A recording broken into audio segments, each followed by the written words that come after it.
Join me in welcoming Dr. Robert Hurley.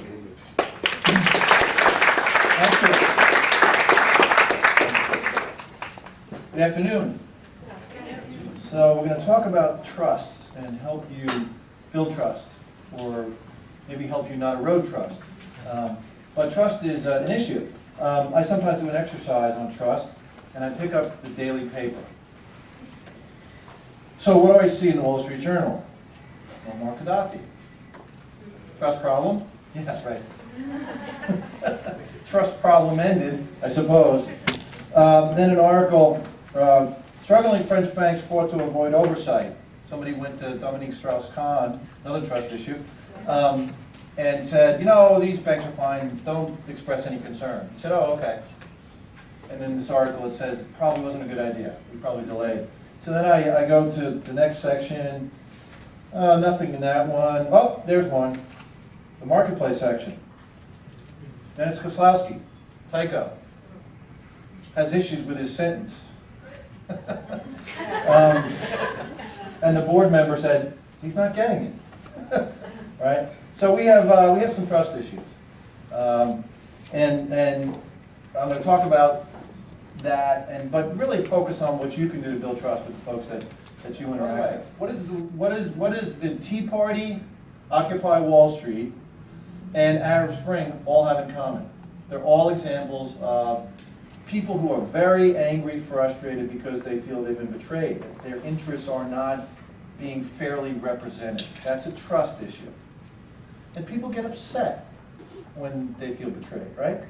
By the way, most of the TV shows today are about betrayal, particularly the reality TV shows. So trust has been around for ages, and unfortunately, it's at a very low level today.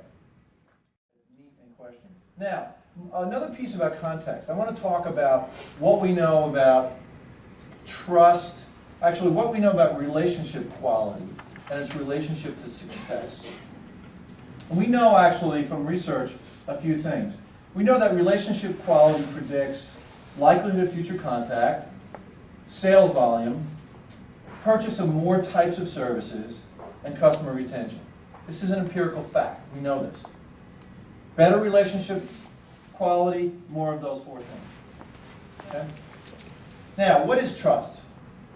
I define trust as a judgment of confident reliance on a person, group, or organization when there is vulnerability, risk, and uncertainty. Okay? Now, a couple things about that. So my argument is that we make judgments about trust. We make trust decisions. In fact, the title of the book is The Decision to Trust. And actually, from the science of trust in social psychology and anthropology and sociology, we actually know what people consider when they decide to trust or to distrust. Second thing is, trust is an issue when there's uncertainty. When things are completely predictable, we don't think about trust.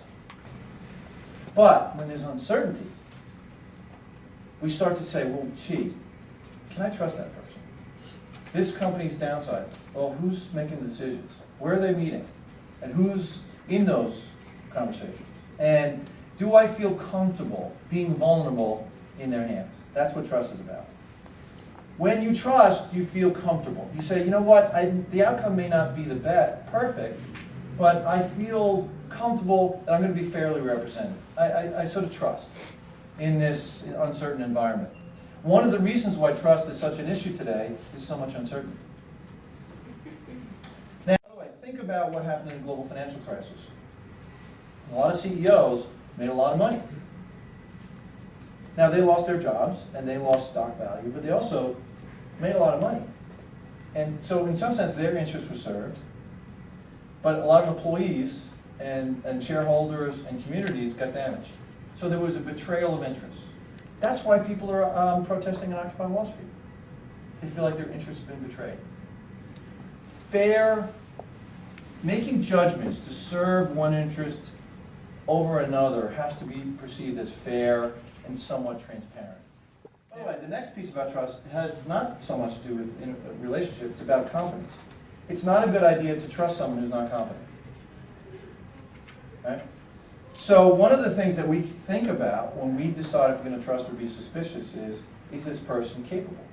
Is this company capable? right?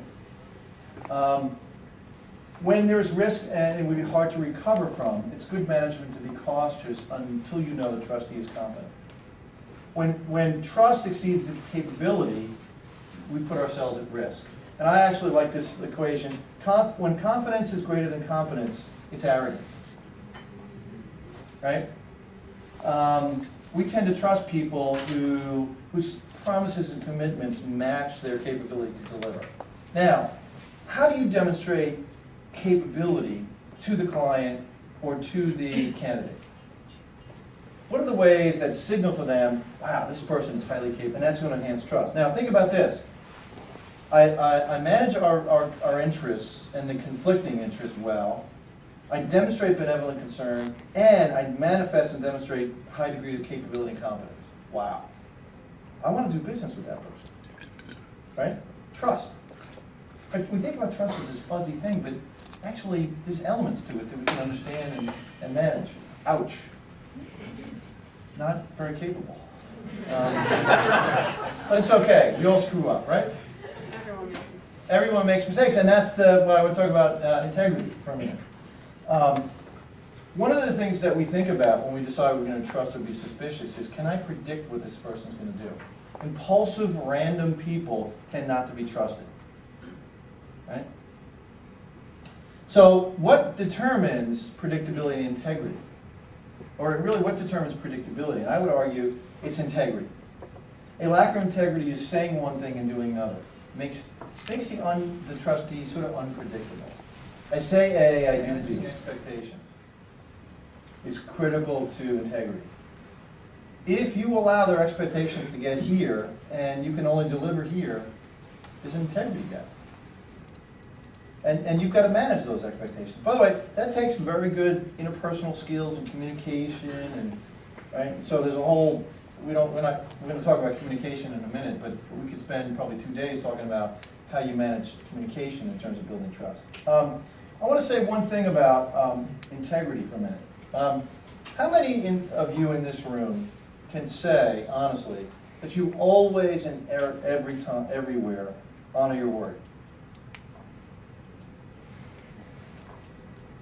Anybody? All right, that's it. I'm done. I'm out of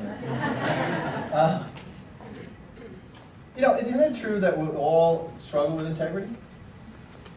And by the way, for some specific reasons, right? We sometimes say A, but we can't do A. And we end up doing B. Now, here's how you solve that problem.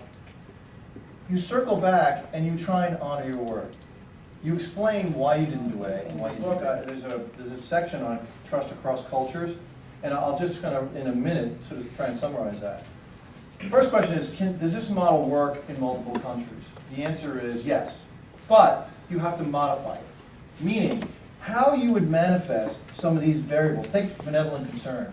If I'm in Turkey, I might actually manifest benevolent concern by paying for an employee's wedding expenses or childbirth expenses. If you did that in the United States, you'd probably be fired. You'd be in the HR office, right? So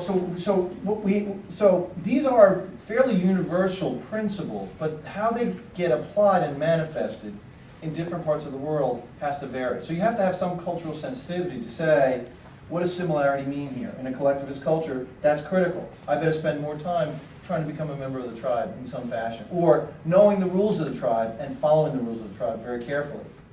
By the way, here's the other thing. Managing trust is hard, as you described it. You said it's incredibly hard. It is hard. If you can learn to do it well, it is a competitive advantage, particularly if you are in the trust business. But in this day and age, with change and everything else, with scarcity, vulnerability, it's hard to do. Hopefully the book helps you figure out how to do that. So if it does, then I've done something useful. Thanks, I enjoyed being with you.